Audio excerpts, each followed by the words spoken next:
If it's not already apparent, the President of the United States has way more power than our founding fathers ever intended.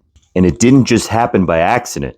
And I'm not just talking about the election. Congress and the Supreme Court have spent 200 years handing more and more power to the executive branch. When our Constitution was written, our founders were obviously very afraid of a king.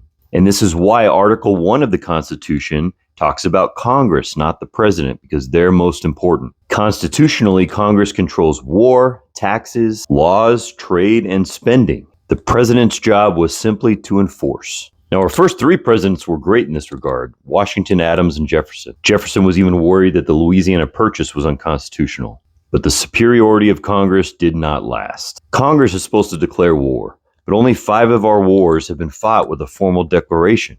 Over the years, this power shifted more and more firmly in the hands of the executive.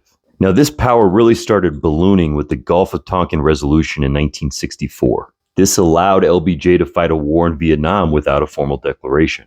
And then we have the War Powers Resolution of 1973. This said that the president only had to notify Congress 48 hours after he already took action, and that he doesn't have to withdraw forces for 60 days without a declaration. This is pushed far enough, but almost every president since then has completely ignored this. And then we have the 2001 authorization for use of military force. This gave President Bush unlimited authority to fight terrorism all over the world. And every single president since has used this to their advantage. And then we've got economic power. Again, constitutionally, Congress controls the power of the purse. But in 1934, Congress gave FDR the power to control the value of the dollar. And then in 1974, Congress let Nixon take us off the gold standard. You could argue one way or another on this, but the fact is this shifted economic control to the executive and the Federal Reserve. And then you've got all of these executive orders. During the Civil War, Lincoln famously suspended habeas corpus without Congress. Again, I want to be clear, I'm not arguing good or bad one way or another. I'm talking about shifting power.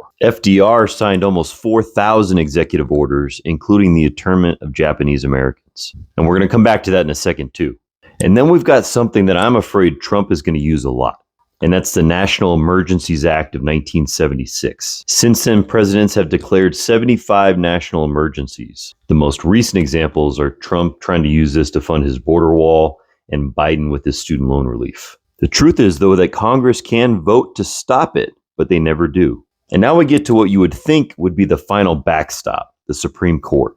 But they seem to love expanding presidential power. In the U.S. versus Curtis Wright in 1936, the court said that the president had inherent foreign policy powers beyond what was in the Constitution. And then we've got Korematsu versus U.S. in 1944. This is what upheld FDR's Japanese internment. And then in Chevron versus NRDC in 1984, the court gave the president broad powers to interpret laws and implement regulations. And now we're seeing a court that'll basically let the president do anything and claim they're under his job duties. By the time the late 20th century rolls around, historians were calling the American presidency an imperial presidency. Presidents now control drone strikes, sanctions, tariffs, immigration rules, all with little to no oversight.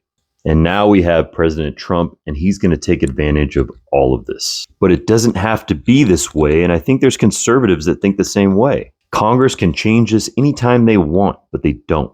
And I think the biggest reason is politics. It's much easier to let the executive branch take the blame and hash out the details. And you just look good passing big, broad pieces of legislation.